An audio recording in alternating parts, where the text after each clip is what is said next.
My name is Eric Litwiller. I'm the Director of Development and Communications with the Mental Health Association of South Central Kansas. Ask our CEO, she will tell you that probably her biggest concern in the mental health world overall is the lack of parity between physical health and mental health. And I always make the analogy, if you're having coffee and you see someone walking down the street and they fall and trip and break their arm. Everybody who sees that situation would know exactly what to do and who to call and where to go. But if you see that same person, it's 10 degrees, they're not wearing a shirt, they're screaming at the squirrels, that's a mental health crisis instead of a physical health crisis. But the people who see that situation, 99% of them have no idea what to do or who to call or where to go. And so that really demonstrates a very clear lack of parity between mental and physical health. Similarly, if people do know what to do or think they do, they're probably dialing 911. Well, I love law, but I love the police, but they're still law enforcement. And that guy, where he's clearly having an issue, is not violating a law. So why are we calling law enforcement to deal with a non-law enforcement issue? Access remains a very big issue. Actually, the annual State of Mental Health report came out just a few weeks ago. And on a huge variety of various issues touching on mental health, Kansas was ranked 51 out of 51 in the country. And you think about, well, Wyoming or Montana or Alaska should be worse. No, Kansas is worse. And it's not just people who have mental illnesses, it's not just people who are seeking help for illnesses, but it's things like, does their insurance cover mental illness? It's things like, do they have access to care? And when we think of access to care, we think about geography. Montana, the nearest clinic is 4 hours away. Okay.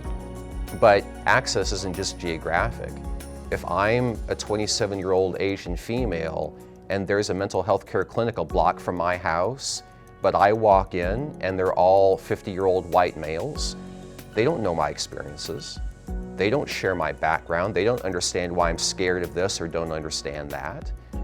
What if they don't even speak my language? If I speak Vietnamese and can't communicate the nuances of my mental illness very well in English, but all they speak is English, that's still an access issue, even if they're right next door. The way it's personal for me is I got married about 7 years ago, and my wife brought 2 teenage girls to the marriage. And I had never been a parent before, and all of a sudden I had a 13-year-old and a 16-year-old girl, and had no idea what in the world parents were supposed to be doing. And so everything they did and everything they said just struck me as, oh man, is that a problem? Like, is she depressed? Does she have an eating disorder? I don't know. So luckily I worked at MHA and I had clinicians I could go talk to. And kind of what I learned through the years of running down to our children's division every single morning and asking them and describing what happened last night was the 2 main things you're looking for are, does it impact their ability to perform what we call the normal tasks of daily living? And second of all, is it dramatically changing their normal behavior? So, in other words, is the issue that you think they might be living with affecting their ability to sleep, to get out of bed in the morning, to feed themselves, to bathe themselves, to hold down a job or maintain social relationships? So one of the things that we really push very hard at MHA is this concept of the annual checkup, the annual mental health checkup. We call it the checkup from the neck up, which is a fantastic phrase. I didn't come up with it, but it's a great one. And it's really just the idea that everybody gets an annual physical, or a lot of people do. And what's the harm in doing the same thing with your mental health?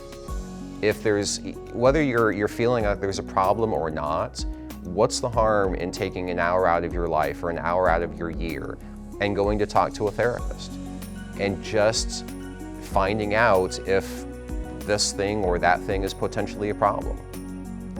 If there's not a problem, then you know. And there's a lot of knowledge, a lot of value in knowing. And if there is a problem, if the therapist kind of discovers something over the course of that conversation that potentially is a problem, then you also get to know that too. So if you catch those things early, then so much the better from a treatment standpoint. You can either set up regular therapy, or you can get medications if you need those, or finding the proper mix of meds and talk therapy, which is unique to everybody who's living even in the same diagnosis. Two people with major depressive disorder might have completely different needs in the ratio between medications and talk therapy. So finding that earlier and starting the treatment earlier just makes it that much better for you. So there's no downside in getting that annual checkup from the neck up, and there's everything to be gained. And when you normalize it that way, by doing it on an annual basis anyway, it really removes the stigma, at least for yourself, and the more people that do it removes the stigma for them as well. And I think normalizing and habitualizing that kind of process could really have significant long-term gains in normalizing the overall issue of mental health.